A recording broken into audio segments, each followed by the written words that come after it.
কৃষি কর্মশালার মধ্য দিয়ে পরিবেশগত উন্নয়ন ও মাটির স্বাস্থ্য পরীক্ষা নিয়ে হলো শিবির তুফানগঞ্জে। পশ্চিমবঙ্গ সরকারের উদ্যোগে শুরু হলো 3 দিনের জনকল্যাণ শিবির। সোমবার এই শিবিরের সূচনা হয়।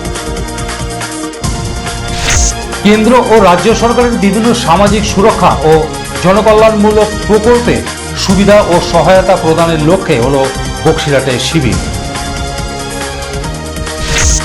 বার্ষিক সাংস্কৃতিক অনুষ্ঠান ও যোগা প্রদর্শন অনুষ্ঠিত হলো সৃষ্টি একাডেমির উদ্যোগে।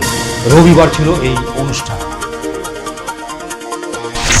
স্কুল শিক্ষকদের টিউশন পড়ানো নিয়ে রাজ্য সরকারের সিদ্ধান্তকে স্বাগত জানালো পশ্চিমবঙ্গ গৃহশিক্ষক কল্যাণ সমিতি। কোচবিহারে হলো স্মারকপত্র পেশ। বিশ্বকাপ উন্মাদনা গোটা পৃথিবী জুড়ে। এবার সেই খেলা প্রত্যক্ষ করতে যাচ্ছেন কোচবিহারের প্রবীণ ক্রীড়াবিদ সাধন নাথ।